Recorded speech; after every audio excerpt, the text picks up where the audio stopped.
지난 시간에 이걸 봤었죠?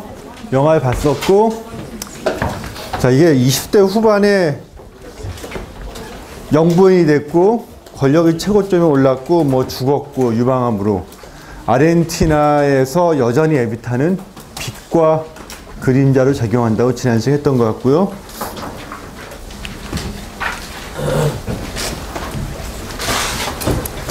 자, 지난 시간에 여기까지 했죠? 좌익에 대한 견제로. 항상 이 좌익이 발호를 하니까 사회가 불안해져서 좌익에 대한 견제로 라틴 아메리카에서, 그러니까 아르헨티나에서 페론당을 재합법화했어요. 페론을 축출한 다음에 페론을 지지하는 페론주의자들은 페론당을 만들었고, 일명 페론당이죠. 뭐 당명이 굳이 페론이라고 안 붙여도 당명을 뭐로 바꾸든 그건 항상 이제 페론당이 되는 거고요. 불법화 시켰다가 어쩔 수 없이 재합법화되고 페론당이 재합법화된다는 거는 페론이 다시 대통령에 나갈 수 있다는 거고요. 쫓겨난 20년, 거의 20년 만에 압도적인 지지로 페론이 대통령이 당선되고요. 그리고 페론이 저번 시간에 했던 것 같은데, 에바 페론 에비타가 죽은 다음에 정치적인 재기를 해외에서 모색하고 있었고, 또다시 결혼을 한다고 했죠. 또다시 결혼하는데 그 여자가 이사벨이에요. 이사벨 여자인데 외모가 에비타하고 정말 닮았어요. 그래서 결혼할 목적은 오직 하나, 에비타랑 닮은 여자랑 결혼하기 위해서. 그래서 헤어스타일도 에비타처럼 금발로 물들이고, 헤어스타일 옷차림도 20년 전에 에비타하고 똑같이 해요. 향수를 자극해요. 대통령이 당선돼요. 근데 대통령이 당선되자마자 불과 1년이 안 돼서 죽어요. 나이가 들어가지고. 자기 분이었던 이사벨, 에비타의 그야말로 아바타 같았던 이사벨이 대통령직을 계승을 하죠. 그래서 지속적으로 집권 페론당에서는 페로니즘을 하려고 하는데, 이게 될 수가 없는 게, 자, 여기도 많고 저쪽도 많어.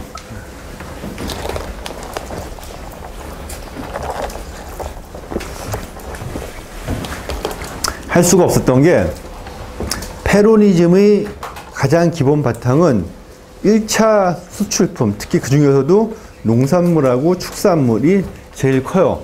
아르헨티나는 공업 정책이 발달이 안 돼 있는 나라이기 때문에 모든 수출이 1차 산업에 국한되어 있고, 그 중에서 중심이 되는 게 광물 자원, 두 번째가 농산물 자원, 축산물 자원이에요.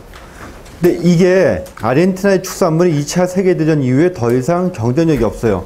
자, 농축산물을 국제시세보다 싼 값에 정부에서 매입해서 국제시세로 팔고 그 차액으로 복지 정책을 실시해야 되는데, 아르헨티나의 주요 수출품이었던 축산물, 특히 소 같은 거 있죠. 소고기가 팔리지가 않네요. 아르헨티나를 세계 몇 손가락에 드는 부국으로 만든 게 19세기 말 냉동 섬이 등장하면서 아르헨티나 소고기 수출길이 열리면서 아르헨티나 소고기가 전 유럽으로 팔려나가면서 세계의 최고의 부국 중에 하나가 됐었는데, 이 소고기가 팔리지 않는다는 건 더 이상 아르헨티나가 팔 수 있는 게 거의 없어졌다는 얘기예요.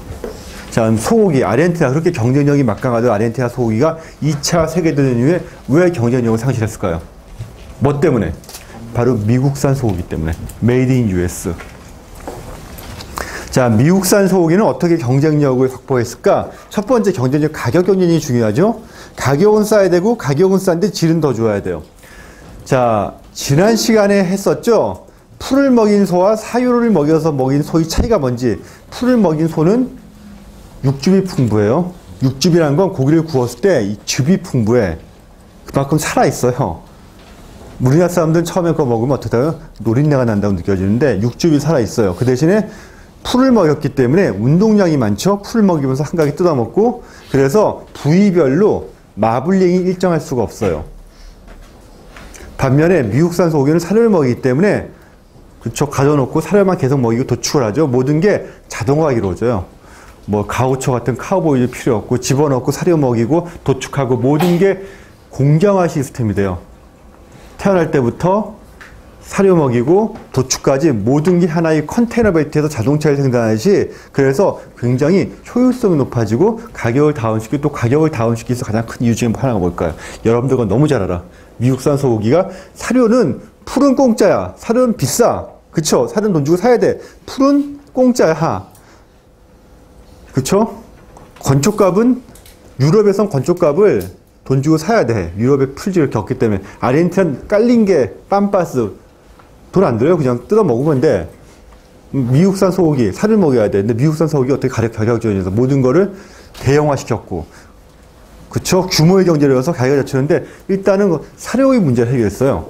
중요한 것 중에 하나가 사료값을 안 들어가게. 어떻게 했을까? 여러분 너무 잘 알아. 그 효과가 지금 나타나고 있죠? 소위 부산물이 있죠. 뼈 같은 거. 우리나라 사람들이나 뭐 속꼬리 탄다고 먹지만 다 외국에서는 다 버렸죠, 옛날에. 지금 미국도 팔아요. 한국 사람들이 하도 찾기 때문에 옛날에 공짜로 줬지만은 자, 버리는 소뼈를 갈아가지고 뭘 만들어요? 소위 부산물로 소위 살을 먹여. 소는 원래 누구예요? 채식동물이죠? 채식동물인 소한테 소를 도축한 그 부산물을 갈아가지고 뭘 만들어요? 살을 만들어. 그래서 소한테 먹이면 사료값을 절약할 수 있어요? 없어요? 사료값이 완벽하게 안 들겠죠? 그 결과 지금 뭐가 드러났어요? 광우병. 그쵸?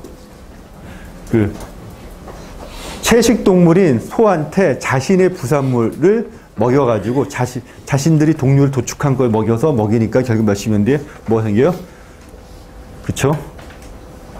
광우병이 생겼죠? 또 지금 미국도 그러진 않아요, 이제. 자, 그래서 미국산 소고기 때문에 아르헨티나 소고기가 가격 경쟁력이 떨어져요. 더 이상 페로니즘을 실행하기 불가능해요. 그래서 페론이 압도적인 지지를 통해 당선됐지만 이 페론당의 모든 정책은 결국은 어때요? 실패해요. 아르헨티나 경제를 살릴 수도 없었고 아르헨티나 경제는 더 수력으로 일어났고 그 다음에 국가 재정은 더 파탄이 나요.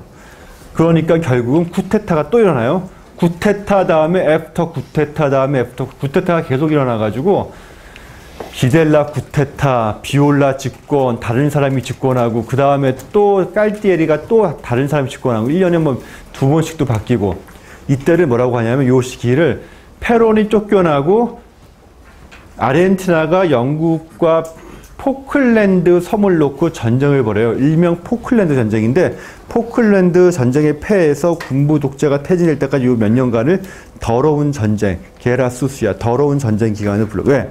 군부에서 서로 집권을 하려고 군부 쿠데타가 끝없이 이어졌고 반대하는 사람들은 무조건 잡아다가 죽였어요. 그래서 아르헨티나에서 이 시기 때 실종자가 굉장히 몇몇 명이 돼요. 그 사람들 아직 시신도 못 찾고 있고요. 지금 발표해지는 보고서에 의하면 비행기에 태워가지고 비행기에서 그냥 바다 한가운데 떨어뜨려 죽이건지 뭐 많이들 그랬대요. 그래서 그냥 여러분들 학교 끝나다가 누가 잠깐 봅시다. 경찰도 아니고 신분증도 안 밝혀 누군지도 모르고 차에 끌려가면 그냥 그 길로 안 돌아오는 거예요. 그래서 지금도 검은 어머니가 아르헨티나에 있고 아르헨티나 그 중앙 광장이 있어요. 도시 한가운데 보여놓았어.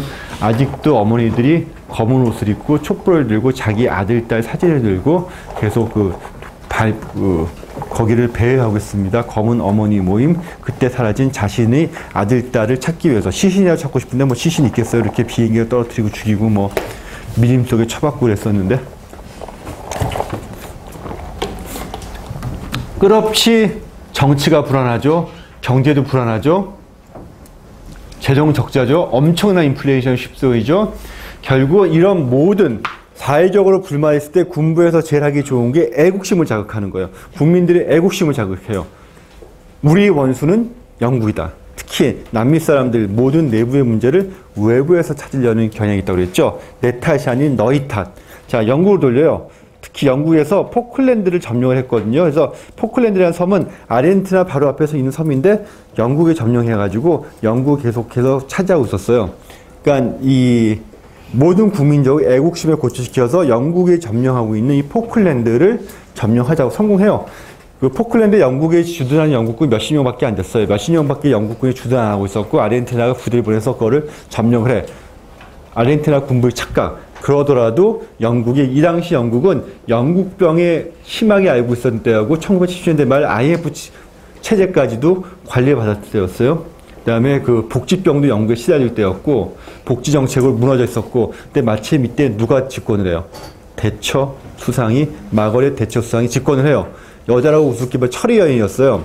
그 전에 영국 같으면은 이렇게 집권해도 강한 결단을 못 내렸을 텐데 대처가 전쟁을 선포해요. 전쟁이 일어나요. 그래서 아르헨티나와 영국하고 전쟁이 커질 줄 알았었는데 정말 전쟁의 결과는 너무너무 우습게 끝나요. 아르헨티나에는 미사일을 쏴도 미사일이 다 불량이 나서 미사일이 터지지 않아요. 소련에서 수입한 것들. 영국제 미사일은 발사는 족족 백발백중해요. 개전한 지 하루도 행간 이틀 만에 끝나요. 아르헨티나가 백기투항해요. 그리고 보상금을 물어주고 약속하고 쫄딱 망해요. 그렇게 군부가 집권하고 강한 군부였었는데 군부가 집권하는 유일한 이유는 강한 국방력 아니에요? 그런 국방까지도 자기들끼리 부정부패로 개판을 만들었어요. 그래서 대처 수상한테 이게 쫄딱 망하니까 결국은 이걸로 국민적인 반감으로 군부는 패배하고요. 군부가 퇴장하게 되죠. 이 전쟁의 결과 대처 수상은 정말 어마어마한 영국인들이 치지 유럽이지. 이 당시 또 미국 대통령이 누구예요? 레이건 대통령. 영국의 대처 수상. 그 다음에 그 일본의 나카소네 수상이었나? 이게 엄청나게 강한 우위 힘의 그걸 이루죠. 그러면 신자유주의 경제 정책에 대한 거대한 라인을 형성해서 워싱턴 컨센서스가 이루어지면서 본격적으로 전 세계가 신자유주의 경쟁 체제로 들어서기 시작하죠. 그 결과 90년대 뭐가 일어나요? 우루과이 라운드가 있고 월드 트레이드가 생기면서 90년대 한국도 거기에 편입되게 되죠. 뭐 어쨌든 80년대 초 그 상황이에요. 이게 강하게 자유진영에서 레이건, 대처 강하게 연합해가지고 드라이브를 걸고 신자유주의 경제 정책 시작하면서 결국 공산진영이 패배하게 되죠. 그것까지 이어지는데 어쨌든 여기서 이 전쟁 결과, 포크랜드 전쟁 결과 가장 혜택받은 국가는 누구였을까? 영국도 아니었어요. 미국도 아니었어요. 아르헨티나 아니었어요. 프랑스였습니다. 왜 그랬을까? 여러분들 그 당시 기사 찾아보면 너무 나올 거예요. 프랑스에서 만든 미사일이 있어요. 엑세조 미사일이었는데 이름이 기억 안 나는데 포크랜드 한번 쳐보세요. 나올 거예요. 엑세조 미사일인가? 영국에서 사용한 게 프랑스에서 만든 미사일이었어. 근데 그 프랑스가 백발백중이었어요. 실패율이 하나도 없었어. 이 전쟁 이후에 전 세계 국가들 중동을 포함해서 프랑스 미사일을 수입하려고 그 붐이 일어났어요. 이때부터 이제 프랑스 국방산업이 폭발적으로 발전하기 시작했죠. 그 엉뚱하게 프랑스가 제일해서 이 포크랜드 전쟁이 우스갯소리로 가장 큰 혜택을 받은, 실제로 경제적으로 가장 큰 혜택 받은 사람은 프랑스였고. 자, 이 포클랜드 전쟁의 결과 아르헨티나 군부는 퇴진하고 민주화의 시대로 들어가요. 정말 오랜만에 알폰신이라는 대통령이 선거로 집권했는데 정치개혁에 주력했고 과거 청산에 주력해요. 경제는 뒷전이었고 오로지 군부 청산, 그 다음에 정치개혁, 민주화를 추진했는데 보통 이러면 경제를 말아먹어요. 누가 대통령이 되든 경제를 생각 안 하고 과거 청산을 외치는 대통령 치고 경제를 제대로 챙기는 대통령이 없습니다. 역사적으로. 정말 경제를 마음 놓고 말아먹어요. 군부가 독재할 때 인플레 해봤자 몇백 프로밖에 안 됐어요. 보세요. 4000%까지 올라가요.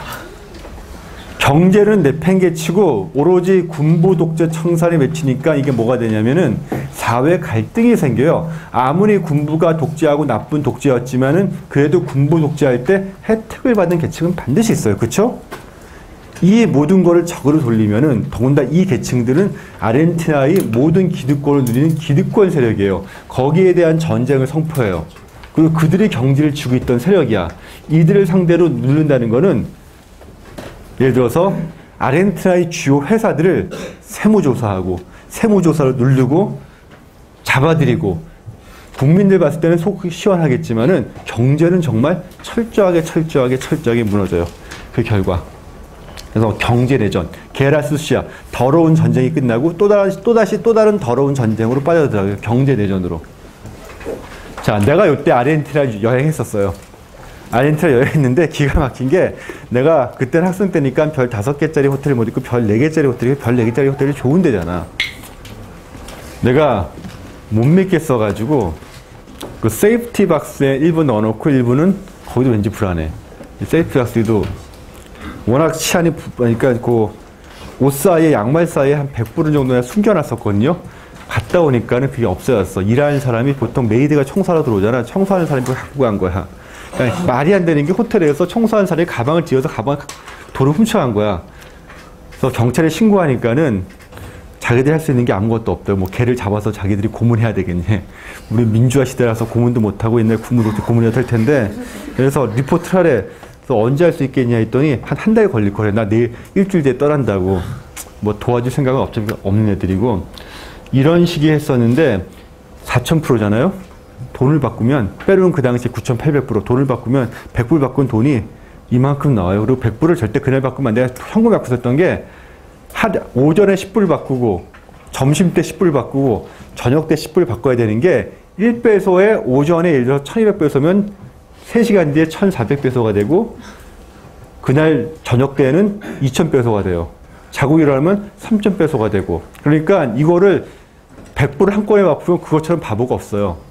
그러니까 아무리 4000% 인프라가 돼도 달러만 지고 있으면 외국인들 영향을 받아요, 안 받아요? 안 받아요. 외국인은 정말 좋아. 달러만 델롱대롱 되고 있으면 인프레가 4000%든 9800%든 나한테 영향이 없어. 그만큼 뭐예요? 빼소값은 똑같이 평가 절하게 되기 때문에. 요거 기억해 주세요. 아르헨티나가 요 빼소와 평가 절하를 해결해가지고 물가를 잡아요.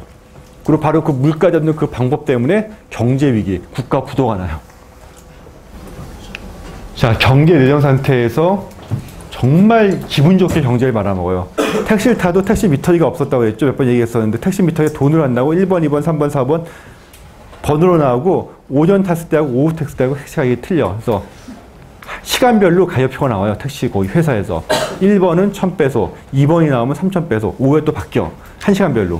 1번 나오면 얼마. 빵집 가도 매일 바뀌기 때문에 이게 돈으로 표시를 못해요. 변을 표시하고 그 가격표가 붙어가지고 3번은 지금 이 시간에 얼마 이런 식으로 되거든요.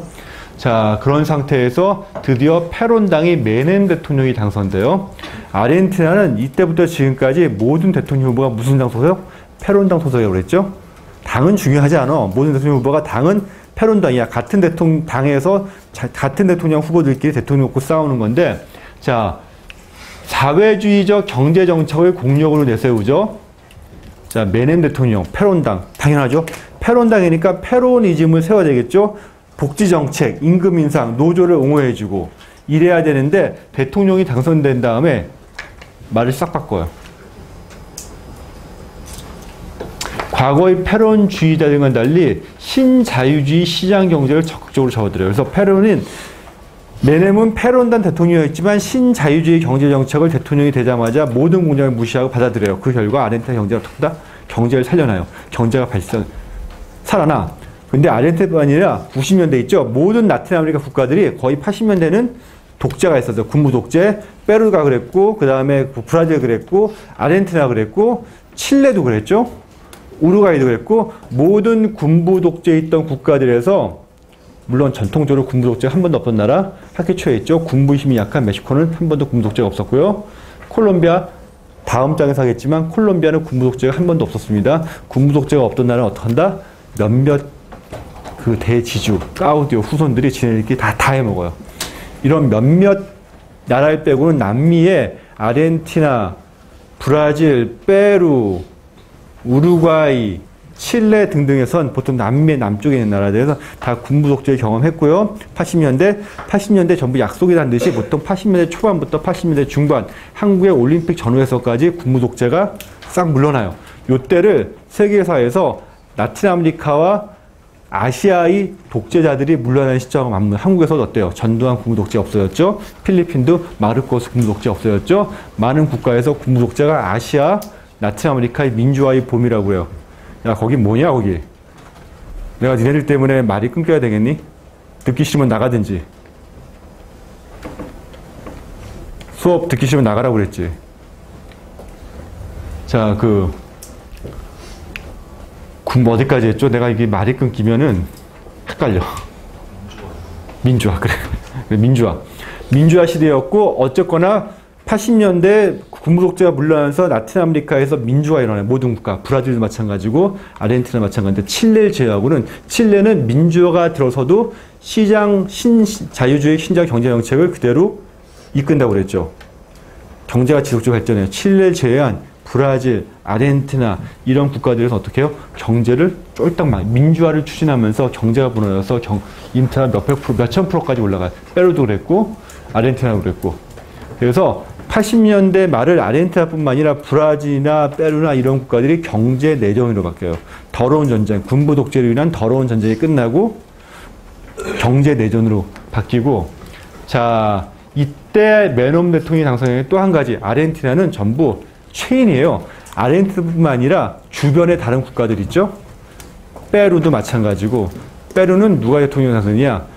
일본계였던 후지모리 대통령이 대통령에 당선돼요. 다음 장에 다룰 건데, 페루는 일본계 대통령, 일본인이었어. 일본인 3세인가 4세인데 그 사람이 페루 대통령 당선되고요. 아르헨티나 메넨 대통령 뭐 해가지고, 브라질도 마찬가지고, 신자유주의 경제정책을 추종하는 세력들이 어떻게 된다? 대통령에 당선됩니다. 우루과이도 마찬가지고, 아르헨티나뿐만 아니라. 그래서 심지어 페론당의 메넨 대통령까지 포함해서 뭐예요? 신자유주의 시장경제를 적극적으로 추진하기 시작해요. 그래서 아르헨티나의 경제의 봄이 와요. 80년대 민주화의 봄을 겪고 80년대 말 경제 내전을 거친 다음에 90년대 신자유주의 정책을 받아들이면서 라틴 아메리카의 경제의 봄이 와요. 자, 신자유주의 경제정책 몇 번 했었죠? 간단하죠? 어떻게 해요? 국영기업의 민영화, 수출 드라이브 정책. 또 뭘 추진하죠? 노조를 유연하게 시켜요. 정리해고를 가능하게 해요. 복지정책을 축소해요. 임금 인상을 자제해요. 그럼 어떻게 해요? 해외 기업들이 투자가 들어와요. 노조가 강성인 데는 투자가 안 들어와. 노조가 말랑말랑하고 언제든지 그 회사를 다운사이징하고 정리해고 가능하면 극도의 이윤 추구가 가능해지기 때문에, 그렇죠? 해외 자본들이 들어와요. 해외 투자가 이루어지니까 어때요? 경제는 성장하기 시작하죠. 이게 90년대 아르헨티나의 상황이었고, 전체 상당수 남미, 라틴 아메리카의 상황이었습니다. 남미라고 할 때는 어디냐면 이게 칠레, 그 다음에 아르헨티나, 페루, 브라질, 우루과이 등등 이 국가들의 상황이었습니다. 그래서 국영기업의 민영화, 관세율을 당연히 인하하죠. 수입관세 인하해요. 수입관세 인하한다는 거는 국내산 제품들이 해외 제품과 가격 경쟁력을 상실한다는 얘기예요. 관세를 왕창 매기면 어때요? 국내 제품이 질이 나빠도 관세를 해외 수입 제품 왕창 매기면 수입 제품 비싸고 국내산 제품은 싸기 때문에 돈이 없는 사람들은 질 좋고 가격 비싼 수입품을 사는 게 아니라 서민들은 뭘 사요? 질은 나쁘지만 값싼 국내산을 사는데 이 수입관세를 쭉 떨어뜨려 보면 어떻게 돼요? 그렇죠? 국내산 제품들이 가격 경쟁력을 상실한다는 얘기죠. 그래서 경쟁력이 없으면 도산을 해요. 경쟁력 있는 기업만 살아남게 되고, 이렇게 되면 어떻게 돼요? 체질 개선이 돼요, 경제에. 경쟁력이 없으면 도태되고, 경쟁력 있는 사람만 살아남게 되고. 자, 시장을 개방하죠. 그리고 페론당의 전통적인 지지 세력인 노조를 분열시켜서 강경파 탄압해요. 이 사람 본인이, 메넨 본인이 노조의 지지를 받아서 대통령이 당선된 사람인데, 대통령 당선된 다음에 노조를 분열시켜요. 노조끼리, 한국도 뭐 노총이 두 개 있죠. 민노총, 한국총인데, 이 사람이 노조끼리 너한테 이거 줄게 하면서 쟤는 너 이거 줬는데 하면서 서로 싸움 시켜서, 머리가 좋은 사람이었어요. 노조끼리 싸움 시켜. 지네들끼리 싸움 시키다가 분열시켜서 노조를 약화시켜요. 그래서 개혁 정책에 대한 저항을 무력화시켜버려요. 개혁 정책에 대한 가장 큰 반발 세력인 노조를 지네들끼리 이권단체끼리 싸움을 붙여가지고 무력화시키고, 그러면서 페론당 내 좌파 입은 탈당해요. 하지만 경제는 성장하고 국민적인 지지를 얻어요. 자, 인프라 어떻게 잡았나? 태완 정책.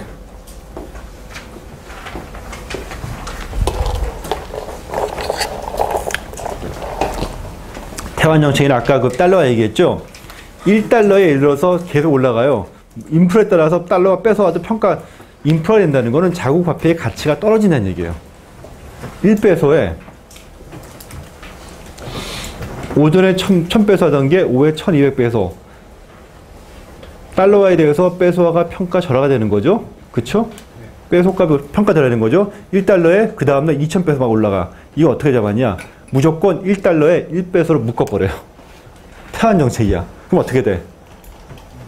그쵸? 안 올라가요? 물가가 잡혀요.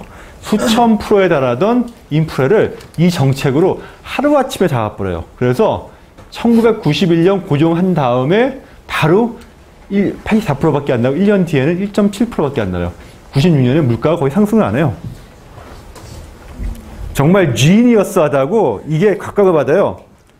한국도 그랬어요. 김영삼 때 사실 여러분들 내가 88년도에 유학을 떠났거든요. 86년 아시안게임 할 때 1달러에 얼마였냐? 860원이었어요. 88년 되니까 한국 경제가 3조로 정해서 88년도에 81달러에 830원이었어요. 김용삼 집권하고 나서 1달러에 720원, 심지어는 690원까지 떨어진 적이 있었어요. 내가 90년대 유학하는 내내 일부에 720원, 730원 할 때 유학했어. 86년보다도 95년, 96년이 물가가 엄청 방했는데 86학번이에요. 그때 짜장면이 500원이었어요. 내가 유학 끝마칠 때쯤 되니까 짜장면이 3,000원인가 3,000원 했었어.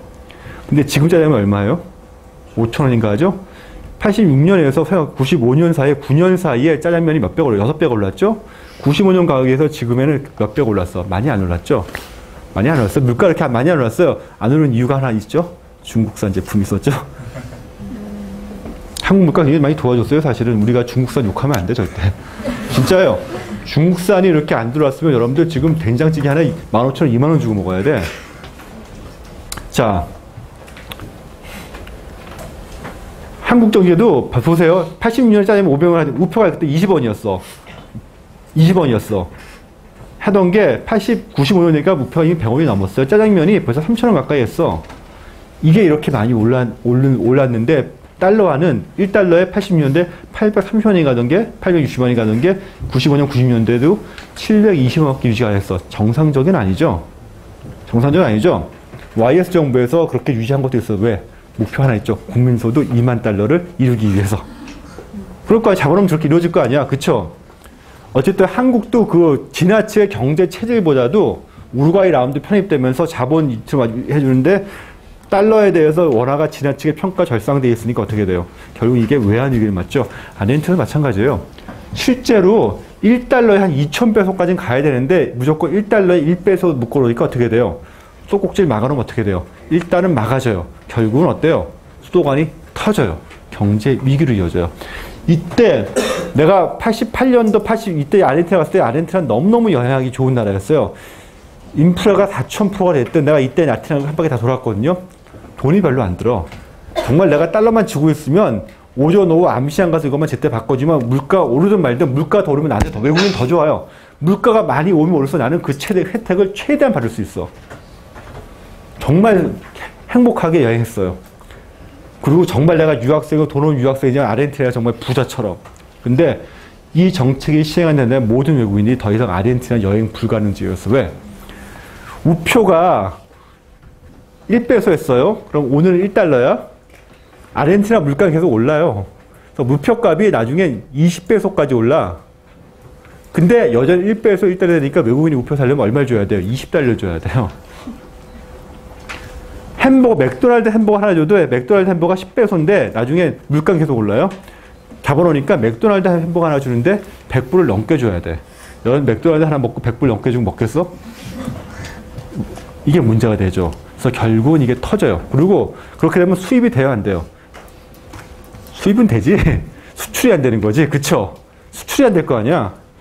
자, 그러면서 처음에는 요때까지는 물가가 잡히면서 이때 80년대 말부터 90년대까지 라틴 아메리카의 모든 국가의 가장 큰 문제는 뭐냐면 살인적인 인플레였어요. 살인적인 인플레에서 유일하게 잘했던 나라가 있어요. 멕시코, 콜롬비아. 인플레율이 거의 두 자릿수. 인플레가 두 자리라면 비싼 것 같지만 그 당시 80년대 말의 상황에서 인플레 두 자리라는 거는 별게 아닌 거였거든요. 한국도 70년대 말 인플레 두 자리였습니다. 박정희 시절에. 자, 어쨌거나 그 멕시코, 콜롬비아 예외고요. 항상 이런 거에서 멕시코, 콜롬비아는 군부 독재가 없던 국가였고 정치가 굉장히 안정적인 국가들이고 그 대신 내전을 겪고 있죠. 멕시코 치아파스 내전 진행 중이고 콜롬비아 게릴라 있고 이런 두 나라를 빼고는 자 이런 수천 프로 인프라가 있었고요. 수백에서 수천 프로. 이게 라틴 아메리카에서 아르헨티나 요걸 잡아버려요. 다른 라틴 아메리카 국가들도 브라질도 그렇고 신자유주의 경제 정책을 하면서 인프레를 축소시키고. 근데 이 기에서는 이게 몇 년을 돌아가지만 한계를 맞아요. 생산성 향상과 경제 성장이란 토끼는 잡아요.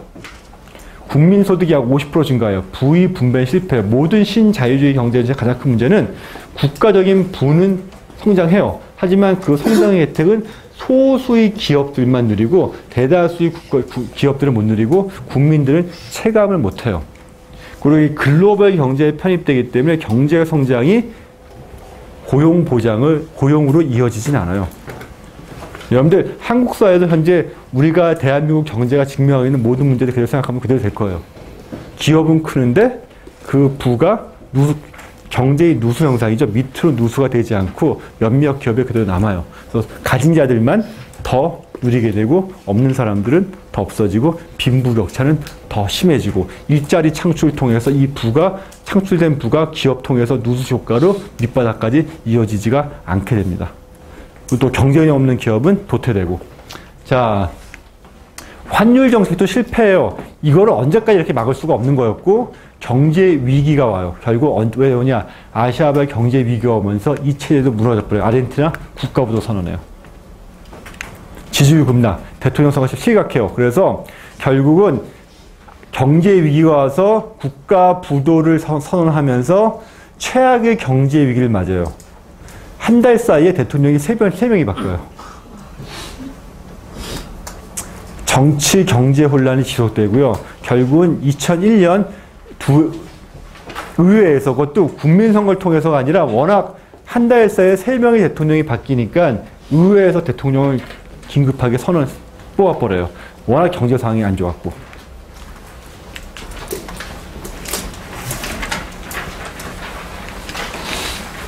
이 두알데도 경제 실적을 저습해요. 결국 2003년 국민선거를 통해서 키르치네르 대통령이 당선돼요. 책에도 나와 있어요. 이 사람 나와 있지 않을까 싶은데 이 사람이에요. 자, 아르헨티나를 구원해줘요. 아르헨티나를 구원해주는데 정책을 어떻게 펴냐. 이때는 6년 단임제에서 4년 임기 중임제로 바꿔요. 이 중임제란 건 뭐냐면 한 번 중임해. 4년을 대통령하고 연달아서 한 번밖에 더 못한다는 거야. 미국이 4년 중임제죠. 자, 이것 때문에 이 사람이 대통령을 계속 하고 싶어가지고 집권 연장의 꿈으로 머리 써요. 자, 이건 조금 더 얘기하고 결국 메넴 대통령과 결선까지 갔다가 페론당이 두 후보끼리 지난번에 경제를 말아먹은 요 태완 정책의 주인공 메넴과 아르헨티나 사람들 참 정이 많은 게 이 사람이 경제 실정에서 지난 결국 국가 디폴트까지 국가 구도까지 갔거든요. 이 사람이 대통령이 다시 나오니까 또 아르헨티나 사람 이 사람 또 지지해줘요. 그래서 사실은 1차 투표에서는 메넴이 더 지지율을 많이 얻어요. 근데 아르헨티나는 과반을 못 넘기면 결선 투표에 가야 돼요. 결선 투표에서 이 사람이 이겨요. 그래서 이 사람이 경제 정책을 펴는데 메넴은 페론당 후보하면서 자신이 90년대 했던 신자유주의 정책을 다시 펴서 아르헨티나 경제를 구하겠다고 했고 키르치네트 표고는 메넴은 무늬만 있는 페론주의자니까 자기가 진정한 페론주의 경제 정책을 펴겠다고 공약을 내서요. 그래서 이 사람이 승리하니까 세계 언론에 진정한 페론주의자의 승리라고 했고요. 집권단지 경제 상황. 페소와의 급격한 평가 절하. 무조건 1달러에 1배수로 몇 년 동안 묶어놨어요. 뻥 터지니까 이게 평가 절하가 돼가지고 어떻게 됐어요? 엄청나게 뭐 한 10,000배 정도 올랐겠죠. 한국도 IMF 때 막 강제로 막 720원 묶어놨다가 터지니까 어떻게 했어요? 1불에 720원 하던 게 얼마까지 올랐어요? 나중에 1,600원 막 1,800원까지 올랐어요. 내가 기억하는 게 내가 유학을 언제 끝마쳤냐? 97년 8월에 박사학위 받고 들어왔어요. 참 신기했던 게 내가 정말 운이 좋았던 게 유학 내내 10년 가까이 1불에 700원, 710원, 720원 혜택을 누렸어. 정말 좋았던 게 뭐냐면 스테이크를 먹어도 암만 비싼 데 가도 미국에서 50불이야. 35,000원이야 스테이크 하나에. 한국에서 스테이크 먹어도 90원인데 35,000원 넘어. 내가 아무리 돈을 많이 써도 너무너무 싼 거야. 그러니까 한국이 국민소득 2만 불이 안 되는데 미국 유학생들이 미국 애들이 한국 사람 다 돈이 많은 줄 알아. 빼서 달러가 있으니까 이게 달러가 720원밖에 안 되니까 너무너무 좋은 거예요. 그럼 뭐 자동차 하나 사도 소나타가 하나에 그 당시 한 2천만 원이 넘었어요. 한국에서. 캠리를 사잖아요. 12,000불이었어. 그러면 일체 사면은 한 1,000만 원이면 일체 차 좋은 거 하나 샀어요. 한국 차는 2천만 원이 넘는데 한국에 소나타 사려면 그러니까 이게 뭔가 지금 안 맞잖아요. 이게. 한국 사람보다 더 질 좋은 게 가격이 더 싸. 안 맞잖아. 그렇게 뭐 결국 수출은 안 되고 수입 물가에서 경제 위기가 왔지. 외환무역 쫄떡망해서. 그래서 나는 유학 얘기하다 보면 했는데, 그때 7월달 되니까 갑자기 720원 하던 게 갑자기 760원이 돼요. 이상하다. 8월달 귀국 준비하는데 1불에 800원 한대. 난 상관없는데. 왜 800원 오르지? 막 적응이 안 되는 거야. 유학생들이 막 괴로워하기 시작해. 800원 오르니까 난 돌아왔어요. 9월달. 돌아왔어. 9월달 또 고대 강의하기 시작했어. 했는데 갑자기 10월 되니까 막 이게 막 900원까지 올라가요. 뭔가 막 유학생이 난리 나기 시작하는 거야. 그러다 10월 되니까 결국 한국 뭐야? IF 선언을 했죠. 10월 되니까 1,200원, 1,400원, 1월 되니까 막 1,800원. 나랑 같이 공부하는 사람들 박사학위 꼭 마치고 대거 귀국했어요. 내가 800학번인데 그 당시 유학하던 사람들 꽤 많이 나가 있었는데 한 절반 이상 한국에 들어왔어요. 감당을 못 해가지고. 내가 1년만 늦게 들어왔어야 될지도 몰라. 그 다음 유학생들은 막 죽는 소리 하더라고. 세계에서 가장 불쌍한 유학생이 됐어. 함부로 사먹지, 막, 그때는 막 진짜 막 유학생들이 뭐 스테이크 사먹는다 뭐 했는데, 그 다음에 스테이크가 어딨어. 지금 마트에 가도 이거를 모든 게 2배가 돼버렸으니까, 돈이. 2배가 뭐예요? 2배가 넘네. 700원, 720원, 1600원, 1000원, 2배가, 한 2.5배가 돼버렸으니까, 생활을 2.5배로 줄여야 돼. 그래서 세계에서 가장 가난한 유학생이 돼버렸어요. 자, 이게 환율이라는 게 그래서 무섭죠. 사실 환율 전쟁이죠. 한국은 기축통화이기 때문에 거기 끼어들 수가 없고. 자, 아르헨티나 이런 상황에서 실업률은 20%, 국민의 55%가 절대 빈곤층을 전락해요. 절대 빈곤층을 전락했다는 얘기는 국민의 55%가 하루에 3끼를 못 먹는 얘기예요. 얼마나 비참한 상황인 줄 알겠죠? TV에 살 돈이 없어서 TV를 다 내다 팔아서 TV를 팔아가지고 칼라 TV 팔아 얼마 받는다고 그걸로 먹을 걸 사요. 아르헨티나 월드컵 때 이때 월드컵이 열렸었는데 아르헨티나가 결승전에서 아마 월드컵 이겼을 거예요. 2등 했나 이겼나. 이때 아르헨티나 국민들이 집에 TV가 없어서 전부 밖에 나와서 봤어요. 이때는 아직까지 2002년 한국올림픽 전이기 때문에 우리나라가 세계에 퍼뜨린 게 있어. 이만하게 큰 TV 선재해놓고 공동으로 중계하는 거. 그건 2002년 때 한국이 전 세계에 퍼뜨린 겁니다. 2002년 전에는 세계에 그런 거 없었어요. 외신에서 사진했냐면 전파상 같이 TV 가게 앞에서 아르헨티나 국민들이 이렇게 모여가지고 TV 보는 거를 외신을 막 타진했어요. 아르헨티나 우승이냐 준우승했었는데 그 경기에서 월드컵에서 어느 정도 상황이 심각했는지 알겠죠. 사람들이 쓰레기 뒤져가지고 먹다 남은 거 먹는 시절이었으니까. 자, 그러면서 이 사람은 신자유주의 경제정책 반대를 분명히 천명해요. 집권기간 중 0.9%의 경제가 성장해. 군부를 개혁하고 무리한 외채 상황 거부 천명해요. 아르헨티나 국가 외채가 브라질과 아르헨티나가 세계 1, 2를 다퉜거든요. 그 외채를 갚지 못하겠다고 선언해버려요. 그러면서 신자유주의 경제정책에 반하고 패런주의 다시 실시해. 뭐예요? 복지정책. 다시 민영화시켰던 주요 국영기업들 다시 국영화시켜버려요. 자, 국영기업을 민영화시킨다는 건 효율이 높아져요. 국영기업들은 효율이 떨어져. 여러분들도 물어봐요. 공기업 갈래? 회사 취업하려면 상당수 우리도 아직 공기업 준비하잖아. 그쵸? 정년이 보장되니까. 그 얘기 뭐예요? 그만큼 뭐 정말 열심히 일 안 해도 된다는 얘기 아니야. 그치? 요새 기업체 프로젝트 하는데 기업분들 보면 너무너무 불쌍한 게 정말 진짜 힘들게 일해요. 밤 12시, 1시, 2시까지 일하고 술 마시고도 새벽 6시까지 가야 되고 얼마 전에 삼성 갔다 왔는데 삼성 과장이 고대 97학번에 반갑게 나보고 그러면서 자기 고대 기호학과가 나왔대서 삼성 다니니까 좋대. 36이야. 결혼해야 되는데 여자를 만날 시간도 없고 손볼 시간도 없대. 자기가 왜 이러고 사는지 모르겠는데 12시, 1시까지 밤새다가 수원 공장에서 집이 잠실인데 잠실까지 택시는 뭐 회사에 지원인데 1시나 2시에 집에 갔다가 6시까지 온대요. 회사 자제하니까 자기가 정해보니까 그래서 잠깐 갔다 오는 게 낫대. 회사에 가는 것보다. 그래서 갔다 온다고. 매일 그렇게 살아. 상무님이나 전무님에게 자기도 지금까지 주말 없이 살아왔대요. 효율이 좋지. 근데 공기업과 내 공기업 다니는 친구들 있잖아. 뭐 한전 다니고 아 좋아요. 돈도 많이 받고 주말에 놀고 그쵸? 그 대신 효율적이지 못해. 그러니까 뭐 어디죠? 지난주에 뭐지? 그 송유관인가 뭐 송정송가 막 탑버리잖아. 말도 안 되는 일을 하잖아. 그렇잖아. 효율과 비효율. 효율적이라는 얘기는 여러분들 힘들게 정말 경제가 살아남다는 얘기예요. 여러분들. 자. 어쨌거나 그러면서도 모든 복지정책, 패런주의 정책을 실시해요. 근데 경제는 성장해. 경제가 성장해요. 자, 하나 또 지금도 잘 기억해 주세요. 라틴 아메리카의 붐이 일어요. 다시 아시아하고도 같이 가는데 80년대 군부 독재, 80년대 말 민주화, 아시아도 마찬가지예요. 90년대 신자유주의 경제정책, 아시아도 마찬가지입니다. 한국도 마찬가지입니다. 인도네시아 마찬가지예요. 말레이시아 마찬가지예요. 90년대 말 신자유주의 경제정책 실시하다가 우루과이 라운드 하면서 외환 외환들이 자유롭게 왔다 갔다 하면서 이게 뭐예요? 결국 아시아발 경제위기, 라틴 아메리카 경제위기, 그 여파로 2000년에 들어서는 하나같이 라틴 아메리카에서 좌파 정권이 들어서요. 그쵸? 한국도 그 결과 DJ, 김대중, 노무현, 민주당이 집권을 하게 되죠. 자, 그래서 2000년대 라틴 아메리카의 모든 국가들이 신자유주의 경제 정책을 포기하고 복지 우선 정책, 좌파 경제 정책을 실시해요. 그래서 이거를 좌파 도미노 현상이라고 그래요. 다음 주에 하겠지만 라틴 아메리카 상당수 국가에서 좌파 정권이 들어서고 이거를 좌파 도미노 현상이 하는데 근데 경제가 성장해요. 페로니즘 할 때는 경제가 성장 안 했는데 아르헨티나에서 경제가 성장해. 왜 경제가 성장했을까요? 경제가 성장하는 이유가 있어요. 한국도 똑같은 혜택을 누리게 돼요.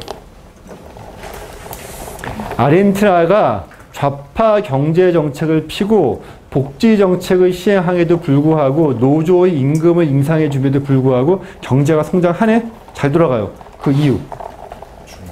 중국 때문이에요. 자, 2000년대 들어서 중국이 뭘로 탈바꿈하죠? 세계의 공장으로 탈바꿈해요.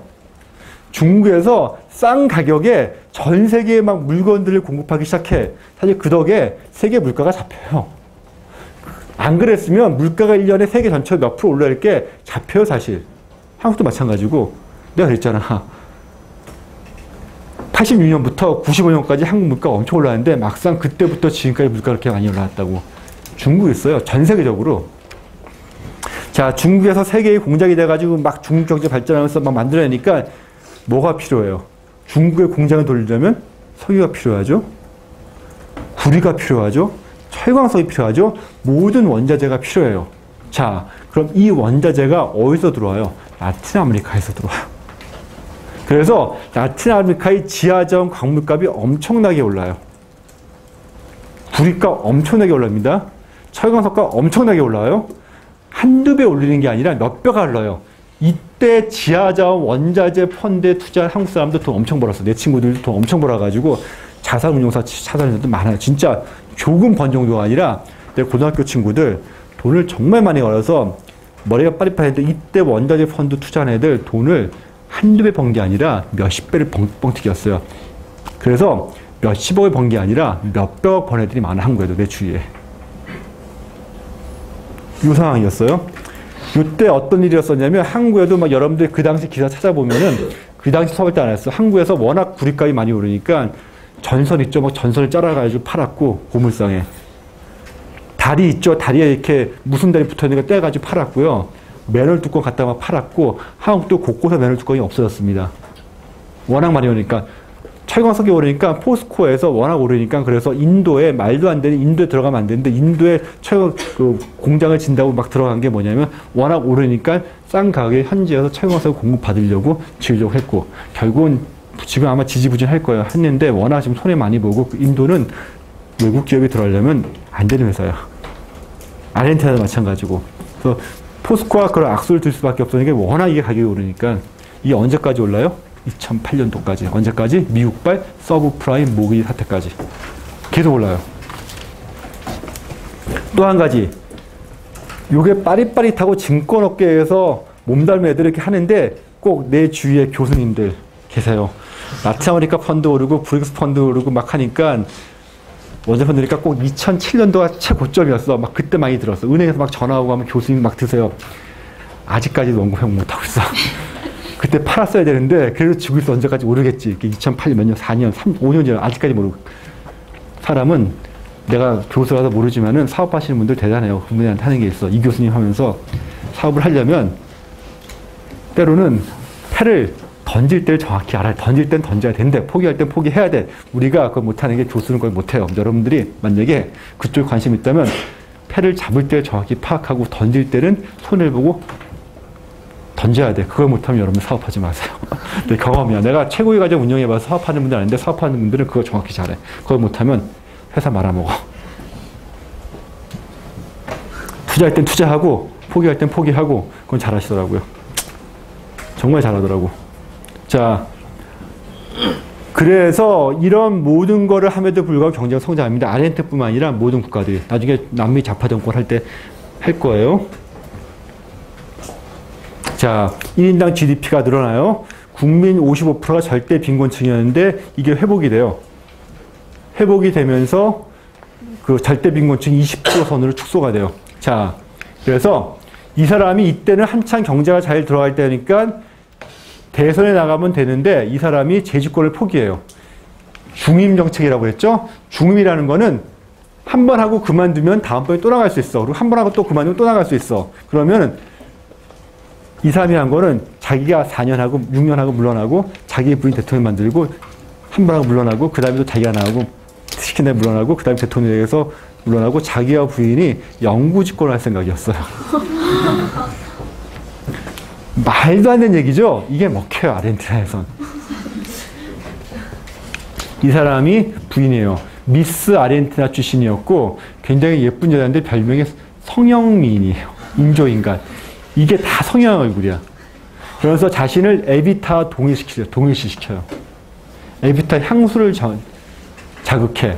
그래서 이 사람은 대선 출마를 포기하고요. 아직 2008년 미국발 서브프라임 모기 사태 위기 이전이죠. 이 여자를 대통령으로 내보내가지고 대통령 당선시켜요. 그리고 이 여자를 뒤에서 조종해요.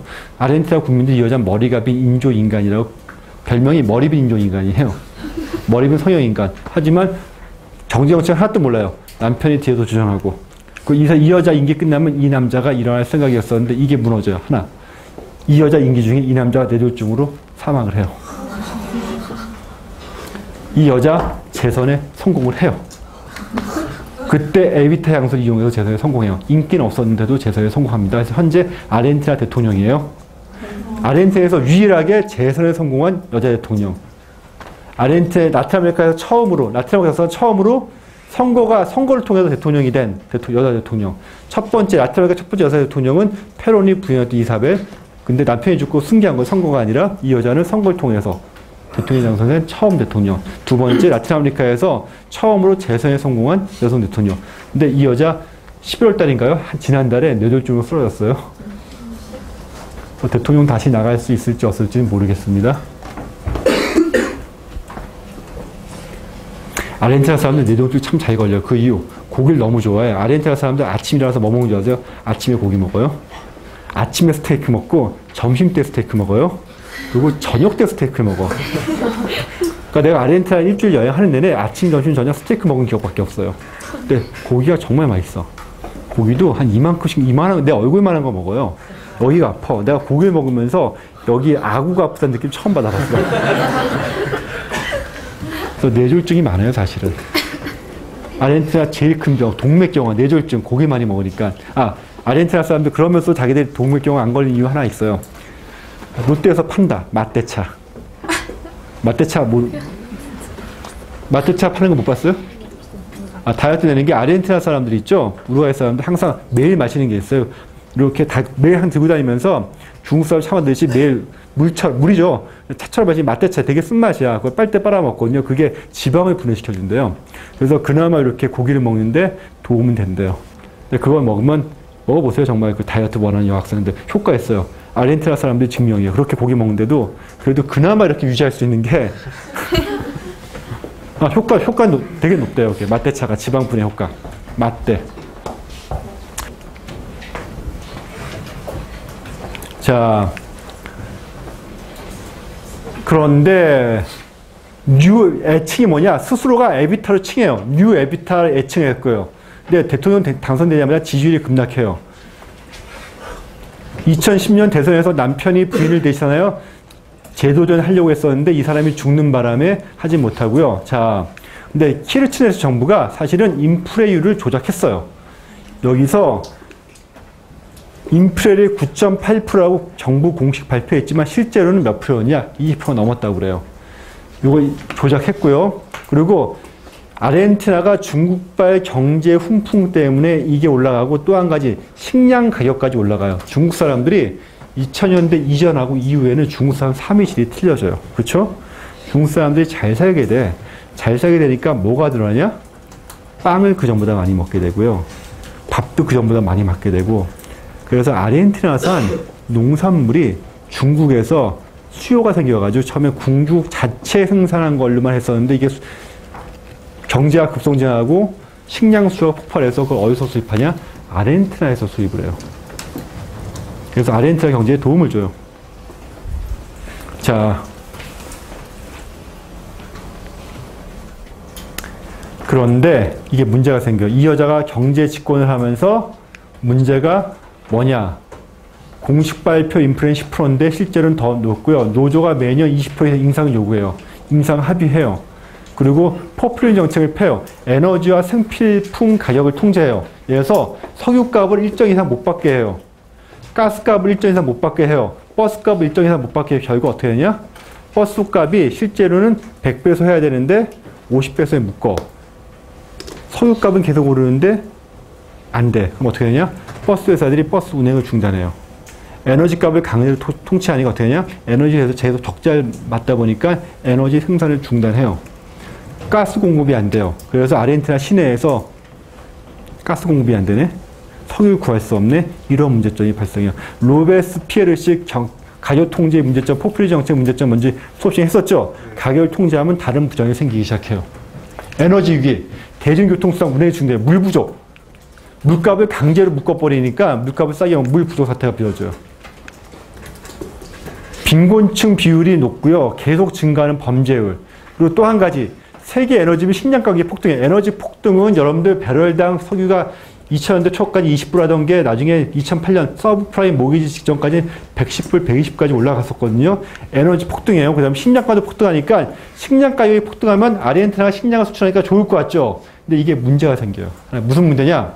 여러분들 아르헨티나에서 식량 가격이 오르면 아르헨티나 사람들이 경제가 잘 돌아갈 것 같지만 지나치게 오르면은 아르헨티나 사람들이 빵을 사고 싶어도 빵을 구할 수 없게 돼. 이게 문제가 생기냐. 이때가 무슨 상황이야? 잘 기억해주세요. 여러분들 바이오 에너지 열풍 불 때 기억나죠? 2008년도에는 고등학생 때였나? 몇 학년 때였어? 2008년도에? 2학년. 고등학교 2학년? 입시 때는 공부했겠네. 논술 하려면. 그치? 2008년에 몇 학년이었어? 기억 안 나? 고1, 고2면 논술 때문에 이런 거 공부했을 텐데, 그렇지. 논술 문제 나올 수도 있는 건데, 사실은, 자, 석유값이 배럴당 100불 넘어가니까는 대체 에너지 붐이에요. 그게 뭐예요? 바이오 에너지. 그쵸? 그래서 사탕수수나 옥수수를 콩으로 해서 뭘로 만들어요? 석유를 만들어요. 자동차도 만들어지죠? 이때 열풍이 분 게 바로 2007년, 2008년도예요. 서브프라임 모기 전까지. 그래서 어떻게 되냐? 국제 콩값이 올라요. 콩으로 석유를 만드니까. 국제 옥수수 값이 올라요. 옥수수 석유를 만드니까. 사탕수수 값이 올라요. 사탕수수로 석유를 만드니까. 자, 그래서 바이오 에너지 열풍이 불면서 이게 국제 가격이 오르니까 선물 시장 있죠? 국제 선물 시장에서 이 곡물 가격에 국제 투자 세력이 환투기를 해버려요. 그래서 국제 금융 투기 세력이 국제 곡물 시장을 옮겨가서 국제 곡물가가 폭등해버려요. 그래서 예를 들어서 옥수수 1톤에 1000불이 100불이라면 이게 한 500불, 600불까지 올라가 버려요. 이때 이 펀드 값 엄청 올라요. 엄청 올라요. 자, 그래서 내가 요걸 해가지고 돈 번 사람들 진짜 많이 알아. 원자재 펀드 돈 벌고, 그 다음에 요걸로 옮겨서 국제 곡물 펀드를 해서 돈 엄청 벌고, 늦게 들어간 사람들은 서브프라임 모기 때 다 쫄딱망해서 집 날리고 다 날렸어요. 남 따라 하면 안 돼. 자, 이게 뭐냐. 아르헨티나 곡물 가격을 선물로 전부 매수를 해버려요. 그러면 아르헨티나 경제의 문제가 뭐였냐면 포퓰리즘 정책이 뭐예요? 국제가격보다 싼 가격에 매입해가지고 그 차익으로 해야 되는데 문제는 농민들이 국내 시장을 그걸 유통을 안 시키고 전부 어때요?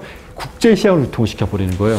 그러면 아르헨티나 농민들이 바보가 아닌 이상 국제시장 가면은 톤당 이래서 500불 받는데 국내 시장에 톤당 100불밖에 못 받아. 차익이 400불이야. 국내 유통을 시킬까 안 시켜요? 안 시켜요. 전부 국제시장을 빼돌려요. 그럼 아르헨티나 국내에서 밀가루가 팔려요? 안 팔려요? 안 팔려. 아르헨티나 국내에 콩이 팔려? 안 팔려. 아르헨티나 국내에 옥수수 팔려? 안 팔려요. 아르헨티나 국민들이 그러면 어떻게 돼요? 빵을 사 먹을 수가 없어요. 콩을 사 먹을 수가 없어. 옥수수를 사 먹을 수가 없어. 아르헨티나 자국의 곡물 가격이 엄청 올라요. 그쵸? 물가 상승을 초래해요. 돈을 주겠다는데도 구할 수가 없어. 그러니까 국제시장으로 돌기 때문에.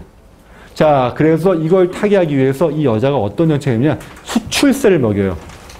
아르헨티나 국내 가격이 밀가루가 옥수수 가격이 톤당 100불이면 그 국제시장 가격이 500불이라면 수출세 400불을 부과하겠다는 거예요. 농민들이 가만 아니겠죠. 수출품에 수출세를 부과하겠다는 거예요. 그러면 수출세를 부과해서 국내 가격과 국제 가격이 동등해지면 더 이상 아르헨티나 곡물이 국제로 빠져나가지 않고 국내에 돌겠죠. 그리고 식량 문제 해결하고 국내에서 인플레를 잡겠다는 발상이었는데 농민들이 가만히 있지 않고 수출세 반대해서 대규모 전국적인 시위를 벌여줘요. 전국적으로 시위를 벌여가지고 난리가 나요. 이게 한국 신문에 많이 났어요. 난리가 났어요. 난리가. 그래서 지지율이 급락해요. 이 여자 대선에 나서도 대통령이 떨어질 거였어요. 근데 마침 때를 맞춰서 키르치네르 대통령이 심장마비로 별세를 해요. 아르헨티나 사람들 참 무서운 게 있어요. 이 참 멘탈리티가 이상한데 이 모든 경제 정책의 시작은 이 여자의 전 남편인 키르치네르가 한 거고 이 여자를 조종한 건 이 전 남편인 이 사람이 조종한 거였어요. 근데 아르헨티나 사람들이 생각하기는 그래도 이 여자가 대통령 되기 전에 이 남편이 대통령 할 때는 아르헨티나 경제는 잘 돌아갔다.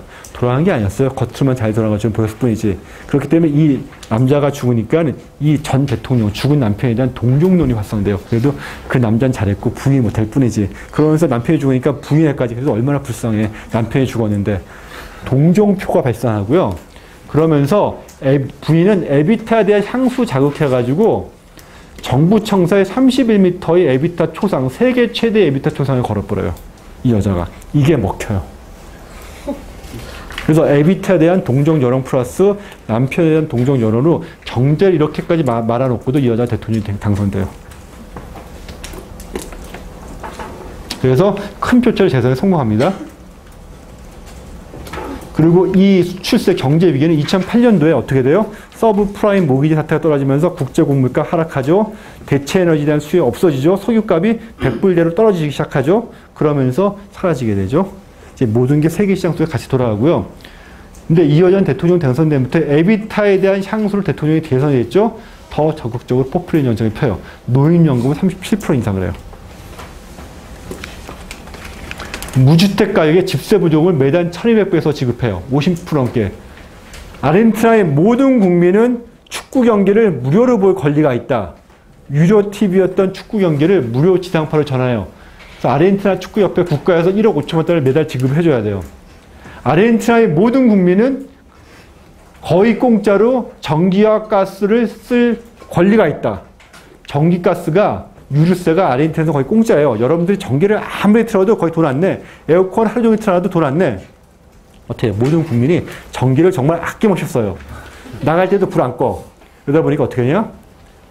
엄청나게 재정 적자율을 초래해요. 여러분들, 대한민국 국민은 국가에서 전기값을 무료로 해줄 필요 있고 대한민국 국민은 여름에 에어컨을 틀어놓고 시원하게 살 권리가 있다. 대한민국 국민은 누구나 겨울에 따뜻하게 지낼 권리가 있다 하면서 겨울에 석유를 무상으로 제공해줘봐요. 어떻게 되겠어요? 전기값 마음 놓고 쓰겠죠? 에어컨 마음, 이 상황이에요, 지금. 근데 전기값 한번 내리니까 올릴 수가 없어요. 자, 엄청, 결혼식 돈 주고 엄청나요, 지금. 아르헨티나 전 국민의 80% 낼 때 결혼할 때 돈 주고요. 자녀 출산할 때 돈 줘요. 결국 재혼이 바닥나기 시작하겠죠. 재혼이 바닥나니까 국민연금에서 돈을, 한국도 국민연금이 돈이 400조예요. 한국도 정책 실시하면 결국 연금에서 뺏을 수밖에 없어. 그쵸? 국민연금 돈 뺏기 시작하고요. 그래도 재원이 부족해요. 결국 어떡하냐. 국가마다 외환 보유금이 있어요. 이 정책을 실시하고 외환 보유금에 손을 대기 시작해요. 그래서 중앙은행 총재에게 외채 상환액을 위해 외환 보유액 풀 걸 요구해요. 외채를 상환해야 되는데 그 돈을 국내로 돌릴 건 중앙은행 총재가 반대하니까 해임시켜버려요. 지속적으로 지금 외환 보유액을 매년 조금씩 바로 1년 써요. 얼마 빼갔어요? 거의 50억을 빼갔어요. 내년에 또 50억 빼가고 내년에 50억 빼가면은 어떻게 돼요? 결국은 외환 보유액 달러 시장에 풀죠. 이걸로 지금 복지 정책 하는 거예요. 결국은 한번 위기가 올 수밖에 없는데 그래도 아르헨티나 버티는 게 있어요.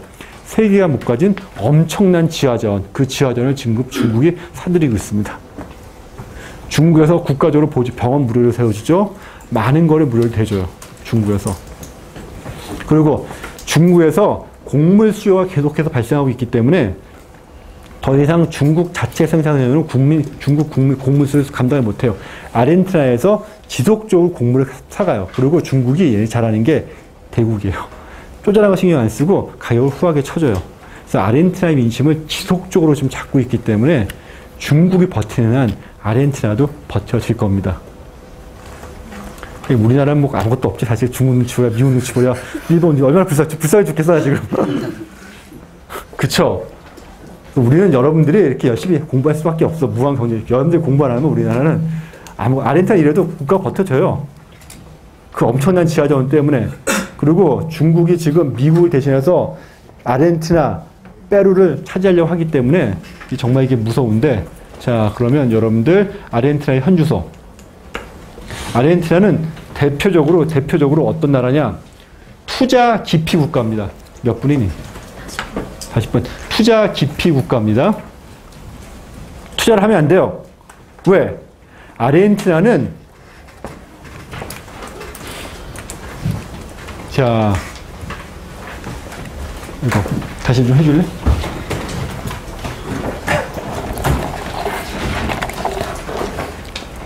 거기에서 신문기사 좀 틀어야 되니까. 자, 거기. 자, 보세요. 아르헨티나는 베네수엘라 차베스 대통령이 할 텐데, 이 베네수엘라 차베스 대통령이 남미 좌파 정권이 맞춰 노릇해요. 그래서 베네수엘라가 석유 매장량이 1위는 아닌데 석유 생산량은 아메리카 1위예요. 이 석유를 쿠바나 아르헨티나 같은 나라에 거의 국제시세보다 훨씬 싼 가격에 제공해주고, 특히 막판에 쿠바에는 거의 무상으로 제공해줬어요. 그래서 쿠바가 아직까지 무너지지 않고 버틸 수 있는 이유 중에 하나가 차베스가 베네수엘에 석유를 공급해주기 때문에. 그 다음에 그 아르헨티나에서 석유 저가 공급 약속을 끌어내요. 그래서 모든 라틴 아메리카에서 좌파 대통령이 집권만 하면은 베네수엘라에서 거기에 석유를 국제시세보다 훨씬 싼 값에 공급을 해줘요. 그 결과 베네수엘라 경제는 뚫딱 망해먹지만은 차베스는 그것 때문에 남미 좌파 정권의 마청 노릇을 하고 있었고요. 몇 달 전에 죽었습니다. 이 사람은 암으로. 차베스는 다음 장에 살 거고요. 그 다음에 이런 국제 원자재 가격 상승에 힘입어 매년 9%의 높은 경제를 성장했지만은 2008년 서브프라임 모기지 사태 후에 남미의 모든 좌파 정권들이 어려움에 빠지죠. 그쵸? 최저 수익과 제도, 요게 참 무서워요. 라틴 아메리카에서는 한국 기업이 진출 못해요. 세계의 모든 기업이 진출 못해요. 남미는, 아르헨티나는 대표적인 투자 회피 국가가 됩니다. 왜? 최저 수익가예요. 그래서 최저 수익값을 이 경매처럼 공개입찰처럼 최저 수익가를 정해가지고 그 최저 수익가에 못 맞추는 기업들이 제품은 수입 못하게 돼 있어요. 삼성이 갤럭시 폰을 팔고 싶어도 딱 정해요. 갤럭시 폰이 얼마 이상보다 비싸면 수입이 안 된다는 거예요. 자, 함부로 수출이 안 되겠죠. 대표적인 포퓰리즘 정책 중에 하나입니다. 그래서 아르헨티나는 최저 수익가 제도 이런 포퓰리즘 정책 때문에 투자 회피 국가인데 그 덕에 어느 국가가 혜택을 보냐? 브라질이 혜택을 봐요. 한국 기업들 예를 들어서 아르헨티나에 진출 못해요. 공장 절대 세우면 안 돼. 자살행위예요. 아르헨티나의 경제의 미래 말하는 사람, 그건 내가 볼 때 대표적인 또라이예요. 기업인한테 그런 조언하는 사람은 정말 내가 봤을 때는 정말 하면 안 되는 거고, 브라질에 한국 기업 200개 나가 있어요. 브라질에 짓잖아요. 브라질에 지으면 공장 짓고 생산을 하면은 브라질뿐만 아니라 아르헨티나, 우루과이까지 전부 이게 수출이 가능하죠. 같은 영내권 메르코수르 경제 공동체로 묶여 있어서 브라질도 경제하기 좋은 환경은 아니에요. 한국 기업, 외국 기업이 나갈 수밖에 없어요. 그 이유는 다음 장에 설명을 하도록 하겠습니다. 어쨌거나 아르헨티나는 이런 상황 때문에 그 해외 기업이 투자 유치를 못하고요. 그 덕에 브라질 경제에 지속적으로 의존할 수밖에 없는 경제 구조가 아르헨티나의 가장 큰 문제예요. 해외 기업이 투자 안 해요. 아르헨티나에 수출하고 싶은 기업들은 다 어디? 브라질에 생산기지 두고 브라질로부터 아르헨티나에 수출해요. 아르헨티나는 브라질로부터 수입 물량이 늘어날 수밖에 없죠. 모든 걸 어디 통해서 수입해? 브라질 통해서 수입할 수밖에 없어요. 자, 이런 브라질 경제에 의존하는 게 대브라질 무역 적자가 지속적으로 증가하고 있습니다. 브라질 정부의 대책 마련을 촉구하는데 뭐 대책 마련을 촉구한다고 되나? 지네 경제 체질이 그런데, 그렇죠? 간단해요. 이런 모든 투자 규제 풀고 해외 기업들 들어오해서 아르헨티나에 생산하기 좋게 만들면은 아르헨티나 가서 생산해요. 생산해. 근데 실제로 생산을 못하게 되어 있습니다. 자, 그리고 부유세가 있어요. 부유세. 아르헨티나는 그 부자들한테 지속적으로 세금을 많이 때려요. 그 덕이 어떻다? 공공부문 확장 유지돼요. 워낙 세금을 많이 걷기 때문에 세금으로. 그 대신 부유세가 높기 때문에 잘 사는 사람들 돈을 전부 해외로 빼돌리고 부가 국부로 지출되고 있습니다. 하반기 금융위기, 원자재가 폭락하고 그냥 경제위기 직면이죠. 경제위기 맞으면서 심지어는 민간연금펀드도 국유화하겠다고 말해요. 여러분 한국도 많죠. 민간연금펀드, 미래에셋 연금 있죠. 국민은행 연금 있죠. 보험회사 민간연금 있죠. 그런 민간 모든 연금, 미래에셋 한국 같은 국민은행 하는 모든 민간연금을 국가에서 강제적으로 국민연금으로 편입시키겠다고 하는 거예요. 말이 안 되는 얘기죠. 해야 되는 이유가 뭐였냐? 국민연금에 돈을 뺐어야죠. 복지정책 하려고. 돈 부족할 거 해요. 그저 부족한 재원을 그러면 모든 민간연금을 국유화 시켜버리면 그 돈을 마음대로 쓸 수 있죠. 결국 복지 재원이 부족해서요. 근데 문제는 복지 정책을 한번 시작하면 no way back. 돌아갈 수는 없어요. 앞으로 나가고 국민들은 더 많은 걸 요구하기 때문에 올해보다는 내년에 늘어나야 되고 내년보다는 내후년에 늘어나야 돼요. 내가 걱정되는 게 서울시 박원순 회장이 나도 뭐 개인적으로 사람은 좋지만은 무상복지 급식 때문에 2천억인가 부채를 얻겠다고 올해 2천억 얻으면 내년에 3천억, 4천억 감당을 어떻게 할지 모든 대한민국이 시작되면 이게 한번 끝이 없어요 이게. 근데 문제는 대한민국도 지금 사회 갈등이 커지고 있어요. 사회 갈등이 커지면은 결국은 어차피 뭐 지네들끼리 다 해먹는데 조금 받겠다는 심리가 팽배해지면 이게 국가가 위험해. 남미가 그랬고요. 그래서 결국은 있는데 시간이 없죠. 다음 시간에 마지막 하고 끝나도록 하겠습니다. 수고했어요.